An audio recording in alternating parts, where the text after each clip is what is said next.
Agatha கிறிஸ்டியின் குரூர வீடு அத்தியாயம் 11. தன் உயிரை வாங்கிய விசாரணைகள் கடைசியில் வழக்கினை ஓர் அங்குலம் கூட நகர விடாது தான் நிறுத்தியுள்ளன என்று அப்பாவிடம் சொல்லி ஆதங்கப்பட்டு கொண்டிருந்தார் டெவேரேனர். இடம் துணை கமிஷனரின் அலுவலக அறை. துவங்கிய இடத்திலேயே இருக்கிறேன் என்றார் டெவேரேனர். ஒருத்தர் விடவில்லை. எல்லோரையும் திருப்பி திருப்பி போட்டேன். உள்ளும் வெளியுமாக பீய்த்து போட்டேன். கடைசியில் மிஞ்சியது என்ன? நத்திங். கொலைக்கான வலுவான இலக்கு. இதனை ஒருவரிடமும் காணவே இல்லை. விசாரணையின் போது ஒருவரிடமும் சூடாகவில்லை. என்னோடு வாதாடவில்லை. மறைத்து பேச எத்தனிக்கவில்லை. விசாரணையின் போதிருக்கும் பொது அதிர்வு மட்டுமே எல்லோரிடமும் தென்பட்டது. ஒருவரிடமும் அதிகமாய், இன்னொருவரிடம் கம்மியாய். அவ்வளவே. டம்ளாரிலிருந்து லாரன்ஸுக்கான காஃபியை கோப்பைக்குள் பிராண்டா ஊற்றும்போது இருவருக்கும் காதல் பார்வையை பரிமாறிக்கொண்டார்கள் என்னும் தீவிர உண்மைதான் புலப்பட்டது. வேறொன்றும் புலனாகவில்லை. நேரத்திற்கேற்ற இந்த நகைச்சுவைக்கு நாங்கள் மூவரும் மனம் விட்டு சிரித்தோம். நிலைமையின் இறுக்கம் மட்டுப்பட்டது. டெவேரேனர் இந்த நிலையையும் மீறி ஒரு படி ஏறி, என்னால் உங்களுக்கு உதவ முடியும் என்றேன் நான். நிச்சயமாகவா? ஒரு படி முன்னேற்றமா? சொல் சார்லஸ். உன்னை தனியாக போய் பேசி பார்க்க சொன்னேனே, அப்பொழுது ஏதாவது கிட்டியதா? பரபரப்பை காட்டிக் கொள்ளாமல் பரபரத்தார் டெவேரேனர். இன்னும் வசதியாக அமர்ந்து கொண்டேன். சிகரெட் ஒன்றினை பற்ற வைத்து கொண்டேன். அவர்களும் ஆளுக்கொரு சிகரெட்டை கொளுத்தி கொண்டு தத்தம் இருக்கையில் வசதியாய் சாய்ந்து தாராளமாய் அமர்ந்து கொண்டனர்.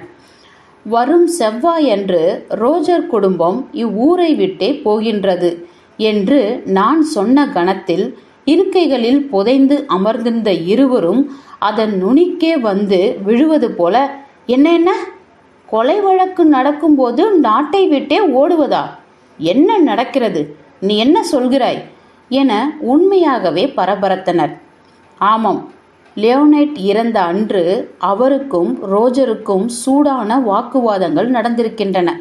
ரோஜரிடம் ஏதோ தவறு நடந்திருக்கிறது என்பதை அந்த ஓல்டுமேன் லியோனைட் கண்டறிந்துள்ளார். அப்போது ரோஜர் தான் குற்றம் சாட்டப்பட வேண்டியவன்தான் என்பதை உணர்ந்து ஒப்புக்கொண்டிருக்கிறார். டெவேரேனர் முகம் மருண்டது. எந்த மூலையிலிருந்து நீ இத்தகவலை சுரண்டினாய்? அவர் அதிகாரமாய் கேட்டார். இத்தகவல்கள் வேலைக்காரர்களிடமிருந்து கிடைத்திருக்கும் பட்சத்தில் கிடைத்திருக்கும் பட்சத்தில் படிப்பறிவற்ற அவர்களின் அபிப்பிராயத்தில், கிசுகிசுக்களின் அடிப்படையில், வளரவல்ல அவர்களது அபிப்பிராயத்தில் ஆராய்ந்து முடிவெடுக்க வேண்டியது அவசியம் என்று எனக்கும் தெரியும் என்றேன்.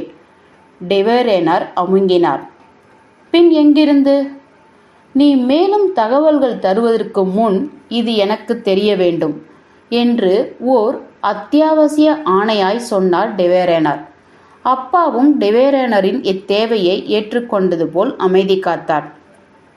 ஒருவேளை ஜோசஃபைன் என்று நான் சொல்ல போக, போலீஸ் கூட்டம் நாளை அச்சிறுமியை போய் வட்டமிட்டு விசாரணை என்னும் பேரில் துளைத்தெடுத்தால் அந்த அமுத சுரபியிலிருந்து விஷயங்கள் வருவது தடைப்பட்டு போகுமே என்னும் குழப்பத்தில் நான் பதில் கூற தயங்கினேன்.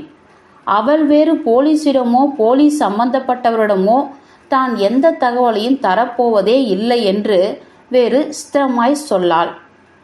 நான் சொல்ல போய் தான் போலீஸ் வந்தது என தெரிந்தால் அவ்வளவுதான். என்னுடன் பேசுவதே முழுக்க நிறுத்து கொள்வாள். விஷயத்தை விட, தகவலை விட அது எங்கிருந்து வந்தது என்பதில் போய் இவர்கள் இப்படி தீவிரம் காட்டுவார்கள் என ஊகித்திருந்து எதையும் இப்பொழுது சொல்லியிருக்க கூடாது என என்னை நானே திட்டமிட்டு கொண்டிருக்கும் போது, யார் அந்த குட்டி பெண் ஜோசப்பைன் சொன்னாளா என்று டெவேரேனர் அப்படியே என்னை மலை உச்சியிலிருந்து ஒரு தள்ளு தள்ளினாரே பார்க்கலாம். நான் கண்களால் விக்கித்து இழுத்த சிகரெட் புகையை தட்டு தடுமாறி இருமி வெளியேற்றியபடி, இதனால் கண்களின் நீர் மல்க, டெவேரேனர் என்று அதிர்ந்து அழைத்தேன். ஆமாம், ஜோசஃபைன் தான் சொன்னாள். அது எப்படி உங்களுக்கு? நம்ப முடியவில்லை டெவேரனர் என்று கதறியே விட்டேன். அந்த குழந்தை வீட்டில் நடக்கும் அத்தனை சம்பவங்களையும் புத்தி கூர்மையுடன் ஆராய்கிறாள். கவனித்திருக்கிறேன். என் விசாரணையில் விட்டு போன அவள் சட்டென்று ஞாபகத்துக்கு வந்தாள் என்ற டெவேரனரின் கூற்றுக்கு இது குழந்தைகளின் சராசரியான வாடிக்கையான குணம் என்ற அப்பாவின் மேலோட்டமான கருத்தை ஒதுக்கினார் இன்ஸ்பெக்டர். சின்னஞ்சிறு வயதிலேயே சில குழந்தைகள் பாடுகின்றன, பாண்டித்தியம் மிகுந்த வாத்தியங்களை வாசிக்கின்றன இல்லையா? அதுபோல இக்குழந்தை துப்பறியும் கலையின் மிக உயர்ந்த உச்சியை இச்சிறு வயதிலேயே எட்டிப்பிடித்து விட்டதாய் தோன்றுகின்றது. குழந்தை மேதை, அவளை காப்பாற்றி வைக்க வேண்டும் என்றார் டெவேரனர். ஓ என்று ஆமோதித்த அப்பா, நம்பத்தகுந்த குழந்தையெனில் வழக்கின் கோணத்தையே அன்றோ அவளின் இத்தகவல் மாற்றுகின்றது என்றார். உண்மைதான். ஜோசஃபைன் சொன்னது போல் ரோஜர் லண்டனுக்கு தனது ஹோட்டல் அலுவலகங்களின் நிமித்தமாய் பறந்து தலைமறைவாவதென்றால் அவர் தவறுதலாகவோ அல்லது வஞ்சகமாகவோ அலுவலக உடைமைகளை அல்லது பணத்தின் அல்லது சொத்துக்களை அல்லது பங்கினை கையாண்டுவிட்டு வெளிச்சமாகின்றது. அசோசியேட்டட் கேட்டரிங் என்னும் பேருக்கு கீழ் இயங்கும் அத்தனை உணவகங்களும் வியர்வை சிந்தி உழைத்த லியோனட்டின் மாபெரும் வெற்றி. அவற்றில் கள்ளத்தனமாய் குளறுபடி நடந்துள்ளது. ஒருவேளை லியோனட்டுக்கு தெரிய வந்திருப்பின் அவர் நிச்சயம் பொறுத்து கொண்டிருக்க மாட்டார். ரோஜரை கூப்பிட்டு தாட்சியனமின்றி விசாரித்திருப்பார். அதனால்தான் கொலை சம்பவித்த தினத்தன்று மணிக்கணக்காய் இருவருக்கும் வாதங்கள் நிகழ்ந்துள்ளன. அப்பொழுது தன்னிலை இழந்த கோப உச்சத்திற்கு ரோஜர் தள்ளப்பட்டிருப்பார். கோடிக்கணக்கான பணம் கையாடல் இல்லையா? ஏது தப்பிப்பு? உள்ள ஒரே வழி கிழவரின் மூச்சை வலிக்காது நிறுத்திவிட்டு விஷயம் பூதமாய் கிளம்பும் முன் எங்கேயாவது ஓடிவிடுவது. இதை ரோஜர் செய்திருக்கலாம். இதுதான் நடந்துள்ளது எனில் தானே தன்னை வலிய ஒரு கொலை குற்றத்தில் திணித்து கொண்டு விட்டார் ரோஜர். அசோசியேட்டட் கேட்டரிங் விழுந்தால் அது ஒரு பேரிழப்பாக இருக்கும். மில்லியன் கணக்கில் பண முதலீடு கொண்டு பல பெரிய கிளைகளை உள்ளடக்கிய ஸ்தாபனம் என குறிப்பிட்ட அதிகாரிகள் இருவரும் கனமும் தாமதமின்றி அந்நிர்வாகத்தின் மீது உளவினையும் விசாரணையும் தொடங்க வேண்டியது அவசரம் என முடிவெடுத்தனர். அந்நிறுவனம் மீதான வாக்குவாதம்தான் இருவருக்கும் இடையே நிகழ்ந்ததா என தெரியாது. அது உண்மையாயின் வழக்கின் பாதைக்கு வெளிச்சம் கிடைத்துவிடும் என்ற டெவேரனர் அப்பா பிள்ளையை ஆதாரபூர்வமாக விசாரிக்கிறார். ரோஜர் உடைந்து போய் ஒப்புக்கொள்கிறார். பிராண்டா அப்பொழுது தியேட்டரில் படம் பார்க்க போயிருக்கிறாள். கையும் களவுமாக மாட்டிக்கொண்ட ரோஜர் தப்பித்தாக வேண்டும். லியோனட்டிடம் இருந்து எழுந்து கழிவறை செல்வது போல நகர்ந்து செல்லும்போது இன்சுலின் பாட்டிலையும் எடுத்துக்கொண்டு சென்று அதனை காலியாக்கி அதீத சக்தி கொண்ட எஸ்தரின் உள்ளே நிரப்பி திட்டத்தை செயல்படுத்தியிருக்க வேண்டும். அல்லது கிளம்சி நிறைவேற்றிருக்கலாம். அவளுடைய தைரியமும் அமைதியும் எதனையும் நிறைவேற்றும். ரோஜர் தன் சிகரெட் பைப்பை அங்கு வைத்துவிட்டு வந்ததாகவும் தான் அதை எடுக்க லியோனட் அறைக்கு சென்றதாகவும் ஏற்கனவே வாய்ப்பந்தல் கட்டியிருக்கிறாள் அவள். ஒருவேளை தான் லியோனட் அறைக்கு சென்று வந்த உண்மை தெரிய வந்தாலும் அதற்கான காரணமா இது இருக்கட்டும் என்று அவள் முன்கூட்டியே சொல்லியிருக்கலாம். டெவேரனரின் கருத்துக்கு ஒப்புதலாய் தலையசைத்தேன். பக்கத்தில் இடி விழுந்தாலும் அதிராது மெல்ல திரும்பி பார்க்கும் கிளம்சியின் குணாதிசயமும் ரோஜர் மீது அவள் வைத்திருக்கும் ஆழமான நேசமும் அவளை தான் நிறுத்துகின்றன. ஆணின் தப்பிப்பற்ற குரோதம் தடாலடியாய் தான் இருக்குமே அன்றி சத்தமில்லாமல் விஷம் வைத்து கொள்ளும் அளவுக்கு தனிந்திருக்காது என்று எண்ணுகிறேன். விஷம் வைத்து தீர்ப்பதெல்லாம் அக்கம் பக்கம் பார்த்து பார்த்து நிறைவேற்றும் பெண்தனமாய் உள்ளது. இல்லை சார்லஸ், விஷ பாட்டில் மூலம் வெற்றி கண்ட பல ஆண்களை பட்டியலிட முடியும் என்றார் அப்பா. என் கருத்து சாரமற்ற ஒன்று என்பது போல. டெவேரனர் என் விசாரணை பார்வையில் கிளம்சிக்கு ரோஜர் ஒரு குழந்தை. அவரை பொத்தி பொத்திதான் காக்கிறாள். அவருக்கு எத்திசையிலும் தப்ப இயலாத உயிர் அபாயம் நேர்வதை அவளால் ஏற்றுக்கொள்ள இயலாது. அப்பொழுது என்ன வேண்டுமானாலும் செய்ய தயங்கவே மாட்டாள் என்றபோது சோஃபியா ரோஜருக்கு ஏதாவது என்றால் மட்டும் அவருக்காக, அவர் பாதுகாப்புக்காக தன் நிலை தடுமாறி எதையும் நிறைவேற்றி தள்ளும் குணமுடையவள் கிளம்சி என்று என்னிடம் தன் பயம் பற்றி விவாரித்த போது சொன்னது நினைவுக்கு வந்தது. என் முகம் பிரகாசம் அடைந்தது. உனக்குள் என்ன சிந்தனை என்றார் இதை கவனித்த அப்பா. ஆனால் நான் பதிலளிக்கவில்லை. மறுநாள் மதியம் வரும்படி அப்பா எனக்கு ஆணை பிறப்பித்திருந்தார். அதுபோல நான் அவர் அறை அடைந்தபோது அங்கு இன்ஸ்பெக்டர் டெவேரேனரும் அழைக்கப்பட்டிருந்தது புரிந்தது. இன்ஸ்பெக்டர் வழக்கமான மன அமைதியோடு ஆனால் கொஞ்சம் எதிர்பார்ப்போடும் இருந்தார். வழக்கில் ஏற்பட்டுள்ள சில முன்னேற்றங்கள் அவருக்குள் தெம்பாயிருக்க வேண்டும். அசோசியேட்டட் கேட்டரிங் முழுகின்றது என்று ஆரம்பித்தார் அப்பா. எந்த நொடியில் வேண்டுமானாலும் திவாலாகும் நிலை என தொடர்ந்தார் டெவேரேனர். நேற்றிரவு பங்கு சந்தை நிலவரப்படி அந்நிறுவன பங்குகள் அனைத்தும் பாதாளத்துக்கு சரிந்துவிட்டன.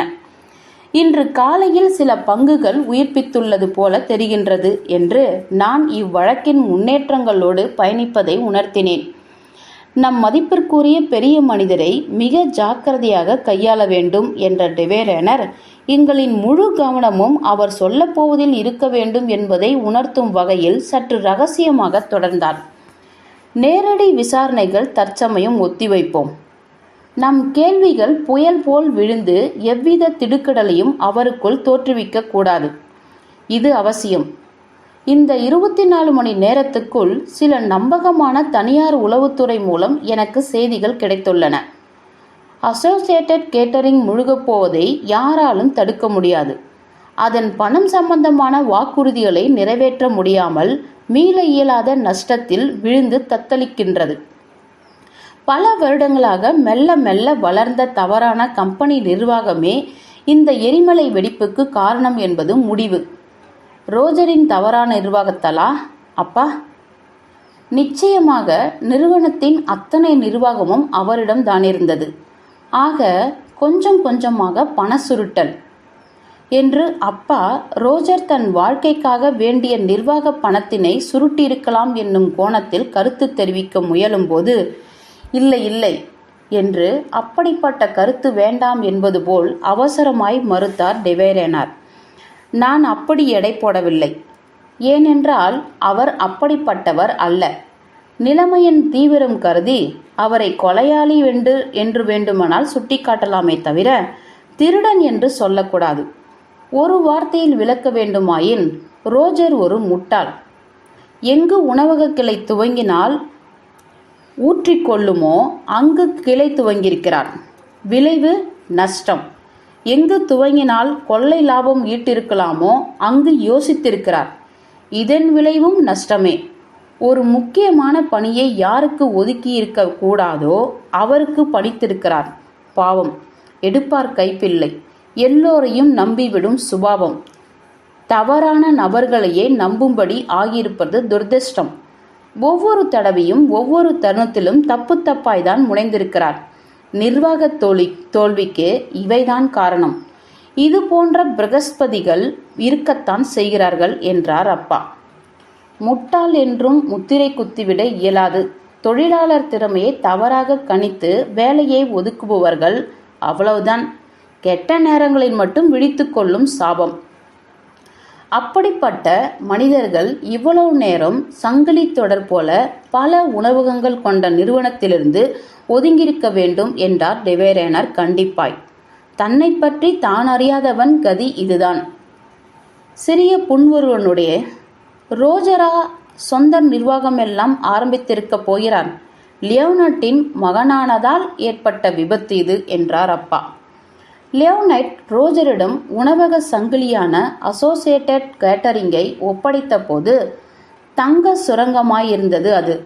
லாபம் லாபம் லாபம்தான், வேறில்லை. அத்தனையும் குள்ளரின் ஒப்புயர்வற்ற உழைப்பின் பலன். இவரிடம் கொடுக்காமல் பேசாமல் விட்டிருந்தால் கூட அந்நிறுவனம் வாழ்ந்திருக்கும். எந்த நிறுவனமும் தானாய் நகராது டெவேரேனர். ஒவ்வொரு நாளும் தீவிர முடிவுகள் எடுக்கப்பட வேண்டும். ஒரு பணியாளை இங்கு வேலையிலிருந்து தூக்க வேண்டியிருக்கும். அங்கு ஒரு புது நியமனம் செய்ய வேண்டியிருக்கும். நிர்வாக கொள்கை சம்பந்தப்பட்ட சந்திப்புகள், இப்படி பல பல. உங்கள் தகவல் படி இப்படி ஒவ்வொன்றிலும் சாமர்த்தியமற்று ரோஜர் தோன்றியிருக்கிறார் என்றார் அப்பா. ரொம்ப சரி, ரோஜர் கொஞ்சம் விசுவாசமானவர். அப்படி இருக்கலாம், தவறில்லை. ஆனால் ஒரு முதலாளி ஸ்தானத்தில் உள்ளபோது அதனை வெளிக்காட்டிக் கொள்ளக்கூடாது. இவர் செய்தார். முரட்டு ஆசாமிகள் சிலரை தன்னோடே வைத்துக்கொண்டு திரிந்தார். இவ்வளவு பெரிய நிறுவனத்தின் முதலாளியான நான் மட்டுமே முரடானிருக்க வேண்டும், அன்றி மற்றவர் இல்லை என உணர்த்த தவறிவிட்டாள். ஒருவேளை தன் சற்றே பயந்த சுபாவத்திற்கு கவசமாகவோ அல்லது பல வருடங்கள் பணியாற்றி விட்டார்கள் என்ற காரணத்திற்காகவோ கூட அந்த முரடர்களை வேலையில் தொடரவிட்டிருக்கலாம். ஆனால் இதுவே ரோஜர் செய்த பெரும் தவறாய் உருவெடுத்து அந்நிர்வாகத்தையே இதோ கவிழ்த்தே விட்டது. இன்னும் கொஞ்சம் விளக்க முடியுமா டெவேரேனர்? அப்பா டெவேரேனர் சொன்ன வார்த்தைகளுக்கான காரணம் அறிய விழைந்தார். அந்த அனைவரும் முருடர்கள் மட்டுமல்ல, முட்டாள்கள், நிர்வாகத்திறனற்ற ஒட்டுணிகள், முகஸ்துதி செய்து செய்தே ரோஜரை மகிழ்வித்து வாழ்ந்தவர்கள். ஓ, புரிகிறது. இதற்கெல்லாம் மட்டுப்படலாமோ? புகழுரையை நம்பியிருக்கிறார். ஆமாம், அதனால்தான் ரோஜரை அடிமுட்டாள் என குறிப்பிட்டேன் என்று. ரோஜரை முட்டாள் என சற்று முன் இவர் குறிப்பிட்டதை திருத்திய அப்பாவை மடக்கினார் டெவேரேனர். இது மட்டுமல்ல, நடவடிக்கைக்கு ஒத்தே வராத வித்தைகளையெல்லாம் தன் தொழிலில் முயன்று பார்த்திருக்கிறார் ரோஜர். தோல்வி நிச்சயம் என்பது மட்டுமல்ல, பல லட்சம் டாலர் உள்ளுக்கிழுக்கும் உப்புச்சப்பற்ற முயற்சிகளை நடைமுறைப்படுத்தி நஷ்டம் ஈட்டும் அளவுக்கா அவர் ஸ்மரணையற்று கிடந்தார் என்று கூட கோபம் உண்டாகின்றது. எதிலும் சட்ட விரோதமோ அடிதடியோ விபரீதங்களோ இருந்ததில்லை அல்லவா? அப்பா குறிவைத்து கேட்டார். இல்லை, அற்றுப்போன நிர்வாகத்திறனன்று வேறில்லை. பிறகு ஏன் இந்த கொலை? இக்குரூர முடிவுக்கு என்ன அவசரம் என்றேன் நான்.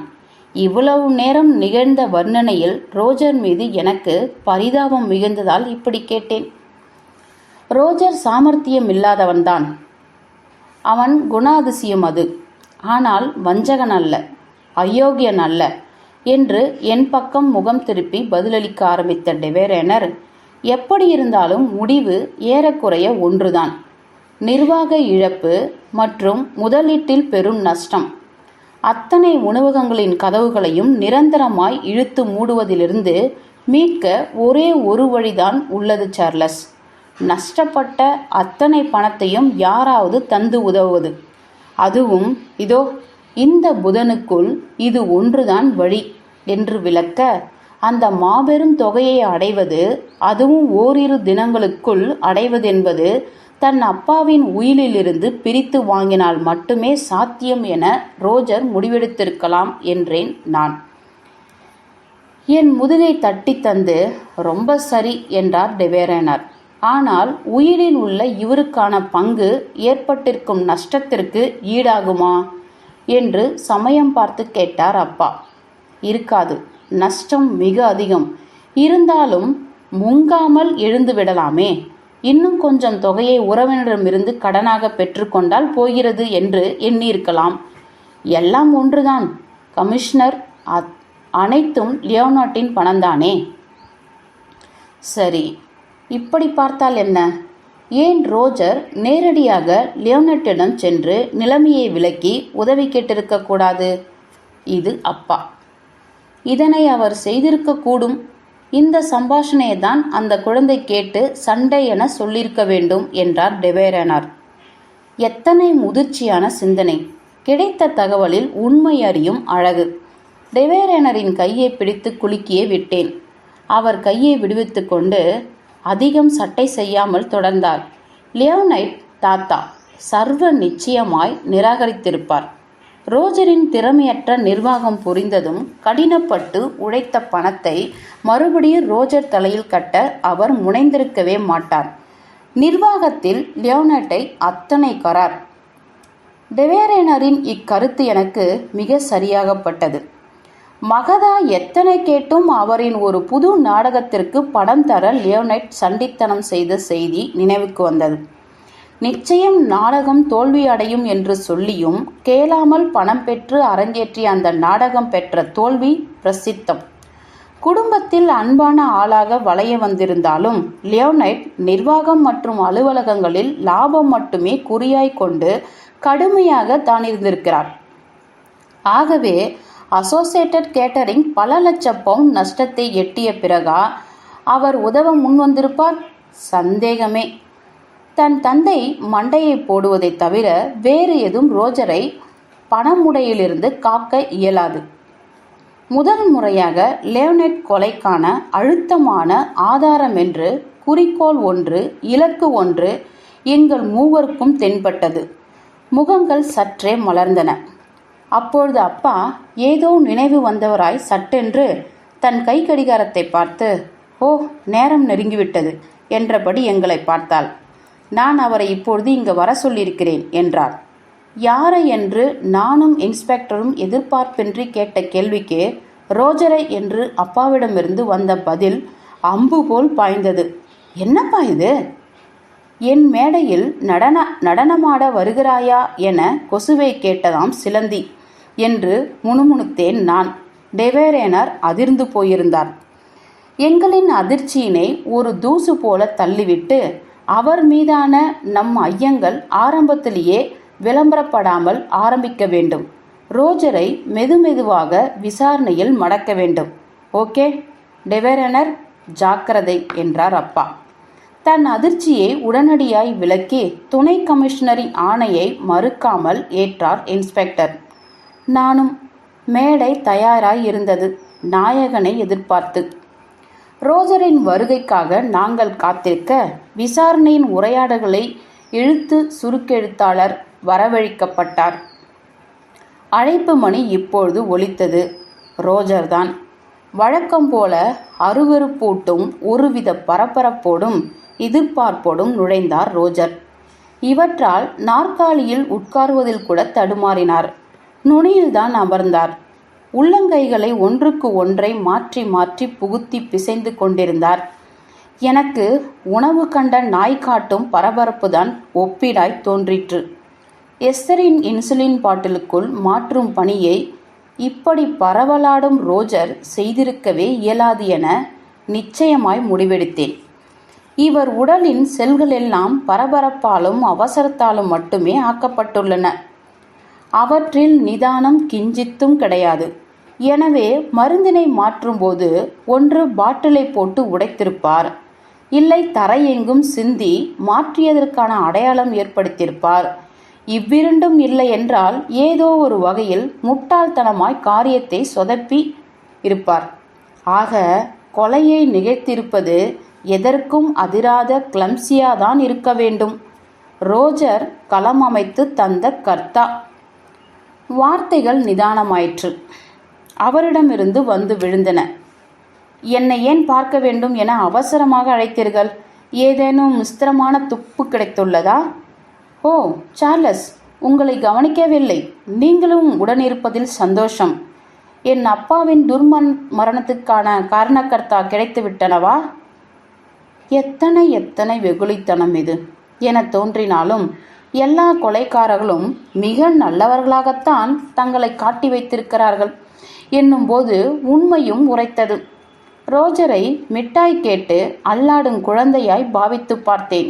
ஆமாம், வழக்கு இப்போதே முடிந்துவிட்டதா என்னும் அல்லாடல்தான் அவர் செயலின் ஒவ்வொரு அங்குலத்திற்கும் நிரம்பியுள்ளது. இச்சிந்தனையில் அவருக்கு ஒரு வணக்கமும் வைத்தேன். உங்களை நான் வர சொன்னது என்று அப்பா நேரடியாய் விசாரணைக்குள் நுழைந்தார். புதிதாய் தகவல் தர அல்ல திரு ரோஜர். அலுங்காமல் குலுங்காமல் நிதானமாய் சரளமாக கூடவே வன்மையான வாக்கியங்களை கோர்த்து ஆரம்பித்தார். ஆனால் எத்தனைதான் கெடுபிடி காட்டி துவங்கினாலும் ஒன்றையும் சட்டை செய்யாமல் ஒதுக்கி தள்ளினார் ரோஜர். அவரின் அபரிதமான அதிர்விலே நடுங்கிக் கொண்டிருந்தார். இதை கவனித்துக் கொண்டிருந்த டெவேரனரின் முகத்தில் தவழ்ந்த வெறுப்பும் கிண்டலும் கலந்த புன்முறுவலை ரசித்தேன். தாங்கள்தான் உத்தம சீலர்கள் என்று காட்டிக்கொள்வதில் அப்படி ஒரு அவசரம் இந்த பயல்களுக்கு என்று பரிகாசம் அவர் மூளையில் இருப்பதையும் என்னால் கணிக்க முடிந்தது. அப்பா தொடர்ந்தார். சில விவரங்களை உங்களிடமிருந்து மேலும் பெறத்தான் வரச் சொன்னோம். விவரங்கள்? அதாவது உங்களிடம் அன்று முழு விசாரணை நகர்த்தப்பட்ட போது நீங்கள் மறைத்த விவரங்கள். இதை கேட்ட நொடி பொழுதில் ரோஜரிடமிருந்து அதிர்வு மறைந்தது. பயம் தொற்றிக்கொண்டது. கண்கள் மருண்டன. மறைந்தவையா? எனக்கு தெரிந்த எல்லா விவரங்களையும் தான் நான் அன்றே முழுவதுமாக சொல்லிவிட்டேனே. டெவேரேனரின் பரிகாச புன்னகை இப்பொழுது கொஞ்சம் நீண்டது. இல்லை என எண்ணுகிறேன் மிஸ்டர் ரோஜர். அப்பா குரலில் கொஞ்சம் கடுமை வந்தது. லியோனைட் கொலை உண்ட மத்தியானம் அவரோடு நீங்கள் பேசியிருக்கிறீர்கள். ஆமாம், பேசினேன். அவரோடு தேநீரும் பருகினேன். இதில் என்ன மறைக்க? இதைதான் சொல்லிவிட்டேனே. அதை சொன்னீர்கள், ஏற்றுக்கொள்கிறேன். ஆனால் நடந்த உரையாடலின் சார அம்சத்தை அப்படியே மறைத்துள்ளீர்கள். நாங்கள் வெறுமனே எப்பொழுதும் போல் பேசிக்கொண்டிருந்தோம். எப்பொழுதும் போல்? ஆமாம், எப்பொழுதும் போல். கலவரமானார் ரோஜர். அப்பா ரோஜரின் அந்த கலவரத்தையே அவரை மடக்கி இழுக்கும் கருவியாக்கினார். எதை பற்றி பேசினீர்கள்? தினசரி நடவடிக்கைகள், வீடு, சோஃபியா என்று ரோஜர் நிஜம் போல் அறிவிக்கும் போது டெவேரேனரின் தாடை பற்கள் எழுந்து எழுந்து அமுங்கின. கோபம். பற்களை கடிக்கின்றார். அப்பா இவரிடம் பேச்சை வளர்க்க பிரியப்படாமல் அசோசியேட்டட் கேட்டரிங் பற்றி, இந்நிறுவனம் பற்றி பேச்சு சென்றதா என்று ரோஜரை வரவேற்று விஷயத்துக்குள் நுழைத்தே விட்டார். சில சமயங்களில் ஒருவேளை அதிகம் படிக்கும் துப்பறியும் கதைகளின் தாக்கத்தினாலும் சிறு பிள்ளைகளுக்கே உரிய விளையாட்டு கற்பனை திறனாலும் ஜோசப்பைன் சரடு விடுகிறாளோ என்று அவள் சொன்ன கருத்துக்களின் மீது நான் நிதானித்ததுண்டு. அச்சிறுமி பற்றி இவ்வகை சந்தேகம் வீண் என்று இதோ இப்பொழுது அப்பா கேட்ட கடைசி கேள்வியில் விழுந்த ரோஜரின் முகத்தை பார்த்ததும் தெளிவாயிற்று. அவர் முகம் உணர்வு மாறியது. அடுத்து என்ன என்பது போன்ற எதிர்பார்ப்பிலிருந்து மாட்டிக்கொண்டு விட்டோமோ என்னும் ஆதரவற்ற நிலைக்கு முகம் மாறியது. கடவுளே என்றவர் நாற்காலியிலிருந்து அப்படியே சாய்ந்து விட்டார். மளமளவென முகம் வியர்த்தது. கைகளுக்குள் முகத்தை புதைத்து கொண்டார்.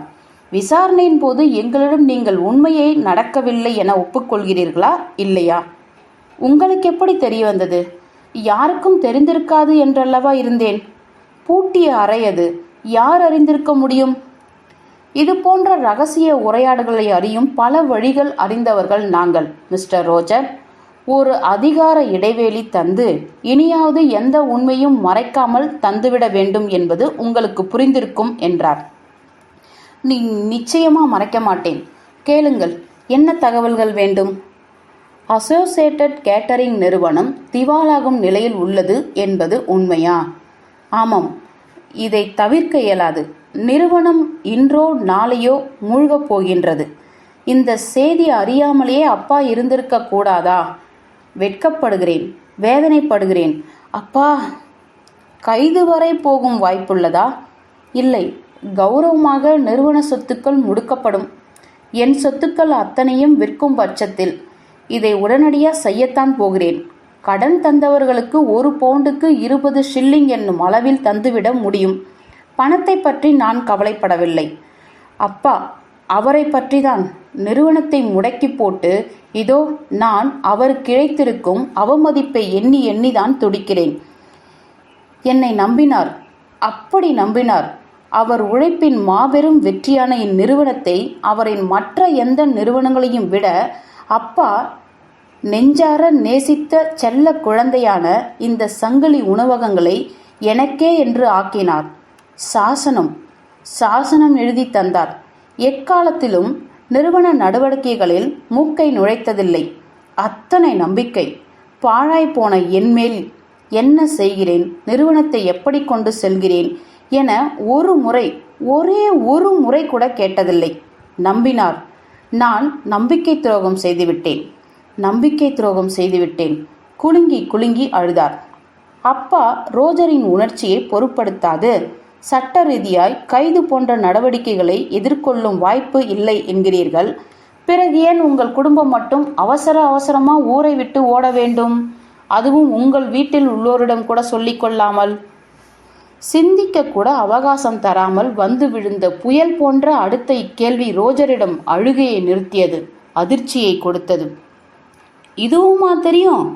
ஆமாம் திரு ரோஜர், இது தெரியும் உங்களுக்கு என்று வேகமாய் இருக்கையின் நுனிக்கு வந்தார். வெடிக்க உள்ள எரிமலை செய்தியுடன் அவர் முகத்தில் போய், நான் எப்படி விழிப்பேன் என்பது மட்டும் தெரியவில்லை இல்லையா என்றார் நிராதரவாய். நான் அப்பாவோடு பேசிக்கொண்டிருந்த தகவலை வைத்து ஏதோ பணம் பிடுங்கதான் நான் அவரோடு நீண்ட நேரம் பேசிக்கொண்டிருந்ததாகவும் எனக்கு புது பாதை அமைத்து தரும்படி அவரிடம் கெஞ்சியதாகவும் நீங்கள் சந்தேகிக்கலாம். அது உங்கள் உரிமை, போலீஸ் உரிமை. அப்படி ஒரு சந்தேகம் வேண்டாம். அப்பா என் மீது அலாதி பிரியம் வைத்திருந்தார். இந்நிலையில் பணம் தந்து மீட்கக்கூட அவர் விரும்பியிருக்கலாம். ஆனால் நான் மறுத்திருப்பேன். சுத்தமாக. மறுபடியும் பணம் பெற்று இன்னொரு பிரளயத்தை உண்டு பண்ண எனக்கு உத்தேசம் இல்லை. நான் வீண். எனக்கு திறமை இல்லை. நான் என் அப்பா மாதிரி அதிர்ஷ்டதாவணி இல்லை. எனக்கு இது தெரியும். இருப்பினும் இந்நிறுவனத்தில் வெல்ல பல முறை முயன்று போராடியிருக்கிறேன். உபயோகமில்லை. ஏனென்றால் நான் வீண். இப்படி ரோஜர் தன்னைத்தானே விளம்பரப்படுத்தி கொள்வதை கேட்க கேட்க எனக்கு அவர் மீது பரிதாபம் மிகுந்தது. தொடர்ந்தார். நான் ஒரு துக்ககரமான சூழலில் பல வருடங்களாய் வாழ்ந்து வருகிறேன். அது மன உளைச்சல். கடவுளுக்கு தெரியும், நான் பட்ட மன உளைச்சல்கள் நிஜ தூக்கமே அற்றுவிட்டது. வெறும் பய தூக்கம்தான். நிறுவனம் என்னும் பல மாடி கப்பலில் ஓட்டை விழுந்து அது முழுகுவது புரிந்தது. ஆயினும் அப்பாவை இச்செய்தி நெருங்கக்கூடாது என்பதில் கராராயிருந்தேன். அவர் என் மீது வைத்திருந்த அன்பு, நம்பிக்கை கருதி இதுதான் நான் செய்த பெரும் தவறு. இல்லை இல்லை, குற்றம். ஆரம்பத்திலேயே அசோசியேட்டட் கேட்டரிங் நிறுவனத்தை கழுவியிருந்தால் அருமை அப்பாவுக்கு நம்பிக்கை துரோகம் செய்த தீரா பழி என்னை அடைந்திருக்காது. பண்ணவில்லை. இதோ அசோசியேட்டட் கேட்டரிங் என்னும் ராட்சச கப்பல் தன் உயரம் முழுவதும் கடலுக்குள் புதைய மூழ்கியே விட்டது என்ற ரோஜர் முகத்தை கைகளுக்குள் புதைத்து கொண்டார். அழவில்லை, குலுங்கவில்லை, என்ன செய்கிறார் என்றும் விளங்கவில்லை. நாங்கள் 3 பேரும் குறுக்கிடவும் இல்லை. சில நிமிடங்கள் கரைய கிளம்சி மட்டும் என் நிலையை, குறிப்பாய் என் மனதை தெளிவாய் புரிந்து கொண்டாள் என்று முகத்தை புதைத்தபடி பேசிய ரோஜர் பின் நிமிர்ந்து கண்களை அழுந்த துடைத்து கொண்டார். தொடர்ந்தாள். என் திட்டத்துக்கு ஒப்புக்கொண்டாள். யாருக்கும் சொல்ல வேண்டாம், ஓடிவிடுவோம். பிறகு நிறுவனம் நொறுங்கிய செய்தி சூறாவளியாய் பறக்கட்டும். அப்பொழுது அப்பாவுக்கு கிடைக்கும்படி ஒரு கடிதம் எழுதுவேன். அதில் எல்லாவற்றையும் தப்பாய் நிர்வகித்து இந்நிலையை ஏற்படுத்தியதை, நான் என் குடும்பத்தோடு வெளியேற்றப்பட வேண்டியவன் என்பதை, மன்னிக்க இயலா நம்பிக்கை துரோகம் இழைத்ததை எல்லாவற்றையும் கொட்டி கடைசியில் ஒரே ஒரு வார்த்தை, என்னை மன்னித்தேன் என ஒரே ஒரு வார்த்தையை அப்பா மனசார சொல்லிவிட்டால் நான் எங்கிருந்தாலும் வாழ்ந்து விடுவேன் என்று மன்றாடி வேண்டியிருப்பேன். அதை படித்து முடிக்கும்போது என் குடும்பம் பறந்திருக்கும். இது எனக்கு நானே நிரந்தரமாய் என் அப்பாவை விட்டு பிரிந்து போகும்படி விதித்து கொண்ட தண்டனை. இதுதான் நான் செய்த முடிவு. அவரிடம் உதவி வேண்டியோ அல்லது பணம் வேண்டியோ நான் அவரை அன்று சந்திக்கவே இல்லை. எங்கேயாவது போய்விட வேண்டும். ஏழையாய், அமைதியாக, பரோபகாரியாக வாழ வேண்டும். காயோ கனியோ வளர்த்து அன்றாடம் வாழும் பணம் பண்ணியிருந்தால் போதும். கிளம்சி அவள் நிச்சயம் மறுக்க மாட்டாள். நான் தான் அவள். அந்த அளவு அற்புதமானவள். ரோஜரின் இந்த தன்னிலை விளக்கத்தை ஒரு வாக்குமூலம் என்னும் அளவில் மட்டும் நோக்கி, ஓஹோ அப்படியா என்றார் அப்பா.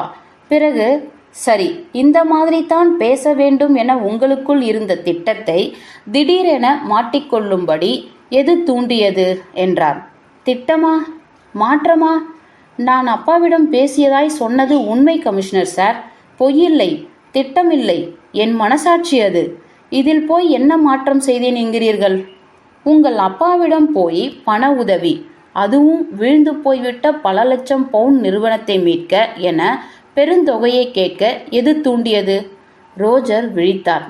நான் ஒன்றும் பணம் கேட்கவில்லை சார். இப்போதாவது உண்மை பேசுங்கள் ரோஜர். தப்பாய் தகவல் சேகரித்துள்ளீர்கள். நான் அவரை சந்திக்கப் போகவில்லை. இந்த என் குறிக்கோளை புரிந்து கொள்ளுங்கள். அவர்தான் என்னை அழைத்தார். வீட்டுக்குள்ளேயே இருக்கும் நிலையிலும் எப்படியோ விஷயம் அவர் காதுகளை எட்டியிருந்தது. யாரோ சொல்லியிருக்கிறார்கள், அல்லது அசோசியேட்டட் கேட்டரிங் பற்றி பரவ துவங்கிய வதந்தி அவரையும் தீண்டியிருக்க வேண்டும். தன் சம்பந்தமான விஷயங்களை எப்படியேனும் அடைந்து விடுவார் அப்பா. நேரடியாக போட்டு உடைக்காமல் வியூகம் அமைத்து அப்படியே நெருங்கினார். பிறகு நான் என்ன செய்ய? வேறு வழியில்லை. நொறுங்கி போனேன். எல்லாவற்றையும் சொன்னேன். கதறி கதறி அழுதேன். பணத்துக்காக அல்ல, என் மீது அவர் வைத்திருந்த நம்பிக்கை சுக்கு நூறாகும் வண்ணம் சமுதாயத்தில் அவரை தலைகுனிய வைத்ததற்காக கூனி குறுகி சிதைந்து போனேன். துக்கம் நெஞ்சடைக்க ரோஜரின் மூச்சு சீரின்றி இழுத்தது. எச்சில் விழுங்கி சீராக்க முயன்றார். என் அருமை அப்பா! அழுகினூடே தழுதழுத்தார். எந்த அளவுக்கு அவர் என்னை சீராட்டி கொண்டே இருந்தார் என்பது நீங்கள் கற்பனை செய்து கூட அளக்க முடியாது. கடிந்து கொண்டதே கிடையாது. இந்த நிலையிலும் என்னை நிந்திக்கவில்லை. கனிவுதான், கருணைதான். இதுதான், இந்த நம்பிக்கைதான் என்னை கொன்றது. மறுபடியும் உதவி என்று எந்த முகத்தோடு போவேன் என்றார். மிகவும் உணர்ச்சிகரமான ரோஜர் ஒருவித குற்ற உணர்ச்சியில் ஆழமாய் பாதிக்கப்பட்டிருப்பது விளங்கிற்று. எனவே எவ்வித உதவியும் வேண்டாம் என்று முடிவோடு அவர் இருந்ததில் வியப்பொன்றும் இல்லை. கடுகளவு கூட உதவி பெறாமல், சொல்லாமல் கொள்ளாமல் ஊரை விட்டே ஓடிப்போய் எங்கேயாவது தலைமறைவாய் வாழ என்றவர் என்று விரக்தியாய் புன்முருவி, வாழ்வா? அல்ல அல்ல, வாட, பிறகு அப்படியே மறைய என்று முடிவு செய்தேன். அப்போவோ வீழ்ச்சியிலிருந்து மீட்டு மறுபடியும் நிறுவனத்தை வளர்ச்சி பாதையில் செலுத்த முடியும் என்று வற்புறுத்தினார். வியாபாரத்தில் இன்றியமையாத நஷ்டங்களை லாபம் ஏற்பட்ட போது இருந்த மனோநிலையோடு உள்வாங்கிக் கொள்ள வேண்டும் என்றார். டெவேரேனர் கூர்மையாய் கேட்டார். லியோனைட் பண ரீதியாக உங்களுக்கு உதவ முன்வந்தார் என்று நீங்கள் சொல்வதை அப்படியே நாங்கள் நம்ப வேண்டும் என்று நினைக்கிறீர்களா? ஆமாம், சந்தேகமில்லாமல் கேளுங்கள் இன்ஸ்பெக்டர். நான் விஷயங்களை மறைத்தேன், மறுக்கவில்லை, மாற்றவில்லை. அப்பா நிறுவனத்தின் பங்குதாரர்களுக்கு அவ்வப்பொழுது அறிவுரைகள் கூறி கடித பரிமாற்றம் செய்து கொண்டுதான் இருக்கிறார். இரு அதிகாரிகளின் முகத்தில் வியப்பித்திருந்த நம்பகத்தன்மை அற்ற பாவத்தை உதறி தள்ளி தொடர்ந்தார் ரோஜர். இதோ இவை அவ்வகை கடிதங்கள்தான்.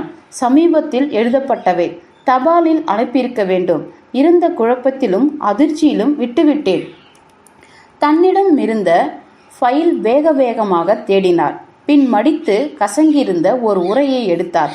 கொஞ்சம் நெருங்கி நோட்டம் விட்டேன். தபால் தலை ஒட்டப்பட்டு ரெட்டோராக்ஸ் மற்றும் ஹான்பரி நிறுவனத்துக்கு என விலாசம் எழுதப்பட்டிருந்தது. என்னை நம்பாவிடில் படித்து பாருங்கள், பார்த்து கொள்ளுங்கள் என்று நீட்டினார். அப்பா உரையை பிரித்தார். டெவேரேனர் எழுந்து அப்பாவின் அருகில் போய் நின்று கொண்டு தானும் படித்தார். நான் அப்பொழுது அந்த ஆவணத்தை படிக்காவிட்டாலும் பிறகு படித்து சாராம்சம் அறிந்தேன். சில முதலீடுகளை எப்படியாவது உடனடியாக பணமாக்கி விடும்படி ரெட்டோராக்ஸ் மற்றும் ஹான்பரி பங்கு நிறுவனத்துக்கு லியோனைட் மூலம் உத்தரவாகியிருந்தது. மேலும் அசோசியேட்டட் கேட்டரிங் பற்றி முக்கியமாக பேச பங்கு நிறுவனத்தின் பொறுப்புள்ள அதிகாரி ஒருவர் மறுநாளே வந்து லியோனைட்டை பார்க்க வேண்டும் என்றும் பணிக்கப்பட்டிருந்தது. அதிலிருந்து மேலும் சில ஆலோசனைகள் புத்திசாலித்தனமாக எனக்கு படவில்லை. ஆனாலும் இந்த கடிதத்தின் ஒட்டுமொத்த நோக்கம் புலனாயிற்று. லியோனைட் தன் உயிரான அசோசியேட்டட் கேட்டரிங் நிறுவனத்தை மீண்டும் எழுப்பி ஓட வைக்க பிரயத்தப்பட்டுள்ளார். இதனை உங்களிடமிருந்து பெற்றுள்ளதற்கான ரசீது தருகிறோம் என்ற டெவேரேனர் அக்கடிதத்தை பத்திரப்படுத்தி கொண்டார். ரசீதினை பெற்றுக்கொண்டு எழுந்த ரோஜர், முடிந்ததா? நடந்த சம்பவங்களில் என் நிலையை உணர முடிந்ததா என கேட்டார். இக்கேள்வியும் இதற்கு பதிலும் தேவையற்றவை என்பது போல முக்கியத்துவம் தராது. இக்கடிதத்தை லியோனைட் தந்ததும் பெற்றுக்கொண்டு அறையை விட்டு வெளியேறிவிட்டீர்களா? இல்லையா? அடுத்து என்ன செய்தீர்கள் என்றார் டெவேரேனர். எழுந்த ரோஜர் அமர்ந்து, வீட்டின் என் பகுதிக்கு விரைந்தேன். என் மனைவி அப்போதுதான் வந்திருந்தால் நடந்தவற்றை அவளிடம் சொன்னேன். சொல்லும்போதே பல லட்சம் பெருமானான நிறுவனத்தை மூழ்கடித்து நிற்கும் என் மீது துளியும் கோபம் கொள்ளாது உதவிகரம் நீட்டிய அப்பாவே என்ன இன்னும் இன்னும் பூரிப்பு கூடியது. என்ன பயன்? அப்பூரிப்பினை என் மீது அவர் காட்ட வழிவகையின்றி நம்பிக்கை துரோகம் ஆகி என் நிலை சென்று கொண்டிருந்தது. பிறகு உங்கள் அப்பா துரிதமாக உடல்நலம் இழந்தார். ஆமாம், துரிதமாக. உடனேயே என்றால் எவ்வளவு நேரம் கழித்து? யோசித்தார். அரை மணியிலிருந்து 1 மணி நேரத்துக்குள். பிராண்டா ஓடி வந்தால், அலறியிருந்தால், அப்பா நினைவு தப்பி போய்க் கொண்டிருப்பதாய் அழுதாள். அவளோடு சேர்ந்து அப்பாவின் அறைக்கு விரைந்தேன். இவை எல்லாவற்றையும் ஏற்கனவே உங்களிடம் சொல்லியிருக்கிறேனே. உங்க அப்பாவோடு நீண்ட நேரம் பேசிக்கொண்டிருந்த போது அவர் அறைக்குள் இருக்கும் கழிவறைக்கு நீங்கள் சென்றீர்களா? இல்லை என நினைக்கிறேன் என சிந்தித்து சில நொடிகளை நழுவவிட்டு ஸ்திரமாய் மறுத்தார் ரோஜர். செல்லவில்லை, நிச்சயமாக என்றார். ஏன் இக்கேள்வி? நான் இதில் ஈடுபட்டிருக்க மாட்டேன் என நீங்கள் இன்னும் என்னை என்று தன்னிலை விளக்கமாய் தொடர்ந்த ரோஜரின் வேண்டாத வாதத்தில் விளைந்த கோப வெறுப்பை பற்களை கடித்து தனித்த துணை கமிஷனர் மேலும் அவரை தொடர விடாது, நன்றி ரோஜர் என்று முடித்தார். உதவிகரமாய் இருந்தீர்கள் என்றவர், ஆனால் இதையெல்லாம் அப்போதே ஒளிவு மறைவின்றி நீங்கள் சொல்லியிருக்க வேண்டும் என்று ஓர் அடி அடித்தார். ரோஜர் வெளியேற அறைக்கதவு மூடிக்கொண்டது. மூவரும் ஒருவரை ஒருவர் பார்த்து கொள்ள ஒரு வகை யூகத்தோடு இக்கடிதம் போலியாக இருக்கும் என்றார் டெவேரனர். இருக்கலாம் என்று இடைமறித்த அப்பா தொடர்ந்தார். ஆனால் எனக்கு அப்படி தோன்றவில்லை. எனக்கென்னவோ நிலைமையை உள்ளபடி அப்படியே ஏற்றுக்கொள்வதுதான் சிறந்ததாய் படுகின்றது. லியோனைட் தன் அருமை மகனை இந்த இக்கட்டிலிருந்து காப்பாற்ற நினைத்துள்ளார். அவர் உயிருடன் இருந்திருந்தால் தனது இந்த ஆசையை மிக அழகாக நிறைவேற்றியிருப்பார். அவர் இருந்த நிலையில் ரோஜரால் நிச்சயம் இயலாது. அதுவும் கையெழுத்தாகாத உயிலை வைத்துக்கொண்டு தன் பெதுராஜித்த சொத்தில் எந்த அளவிலான ரோஜரால் மீட்க முடியும் என்பது பல சிக்கல்கள் நிறைந்த சட்டக்கேள்வி. பணம் கிடைப்பதில் தாமதங்கள், தடைகள். இப்போதைக்கு ரோஜரின் நிறுவனம் முழுகப் போவது உறுதி. டெவேரனர் லியோனட்டை தீர்த்து கட்ட ரோஜருக்கும் கிளம்சிக்கும் அத்தியாவசிய இலக்கு இருந்திருக்க வாய்ப்பில்லை. மாறாக என்று நிறுத்தினார் துணை கமிஷனர். நிறுத்தி நிதானமாக சீரிய யோசனையோடு மீண்டும் மாறாக என்றார். என்ன நினைக்கிறீர்கள் சார் என்ற டெவேரனருக்கு மெலிதான குரலில் ஏதோ எண்ணம் தூண்டப்பட்டவராய் சொன்னார். லியோனைட் இன்னும் 24 மணி நேரம் வாழ்ந்திருந்தார் என்றால் ரோஜரின் படு மோசமான நிலைமை சீராகியிருக்கும். ரோஜர் மீண்டிருப்பார். அந்த 24 மணி நேரத்தை வாழ லியோனைட்டுக்கு அவகாசம் இல்லாமல் செய்யப்பட்டுவிட்டது. அசோசியேட்டட் கேட்டரிங் நிறுவனம் தரைமட்டமாகும் தருணத்தில் அவசரமாக திடுமென ஏதோ நாடகத்தில் வரும் காட்சி போல அதை மீட்க விடாது லியோனைட் கொல்லப்பட்டிருக்கிறார். உங்களின் கோணத்தை பார்த்தால் அந்த வீட்டிலேயோ யாரோ ஒருவர் ரோஜர் வெடித்து சிதறும் நாளுக்காக காத்திருப்பது போல தோன்றுகிறது. ரோஜருக்கு அவர் பங்கு பணமோ அல்லது லியோனைட் கொடுத்து உதவும் பணமோ போய் சேர்ந்து அவர் மீண்டுவிடக்கூடாது என எதிர்த்து நின்றதாய் படுகிறது. அப்படித்தானே நினைக்கிறீர்கள்? அப்பா விட்டுவிட்டார். தொடரவில்லை. ஏன் என விளங்கவில்லை. இப்போது உயிலின் நிலை என்ன என்று புதிய பேச்சினை தொடங்கினார். மறைந்த லியோனட்டின் பணம் அத்தனையும் யாரை போய் சேரும்? திடுமென அப்பா பேச்சை மாற்றியதில் டெவேரனர் எரிச்சலாகியிருக்க வேண்டும். அப்பாவை சற்றே கோபமாக பார்த்துவிட்டு, துணை கமிஷனர் அன்றோ கேள்வி கேட்டுள்ளார். எனவே பதில் தர ஆரம்பித்தார். வக்கீல்களை பற்றி நீங்கள் அறியாததா? நேரான பதிலினை அவர்களிடமிருந்து பெறவே முடியாது. அதிலும் கையொப்பமாகாத வெற்றுத்தாள் உயிலினை வைத்துக்கொண்டு என்ன செய்ய? இந்த உயிலுக்கு முன் ஒரு உயில் தயார் செய்திருக்கிறார் லியோனைட். தனது 2வது திருமணத்தின் போது இந்த உயில் இல்லாத போன காரணத்தினால் அந்த பழைய உயில் உயிர் பெறும் என்றுதான் எண்ணிருந்தேன். ஆனால் அதுவும் அவ்வளவு சுலபமல்ல என்றே தோன்றுகிறது. புது உயில் பிறந்ததுமே பழைய உயில் காலாவதியாகிவிட்டதாம். புது உயில் கையெழுத்தானது கொண்டான சாட்சிகளும் இருப்பதால் அதையும் அழிக்க முடியாது. ஒருவேளை உயிலேதும் எழுதிராத பட்சத்தில் அத்தனையும் அவரது விதவை மனைவிக்கே.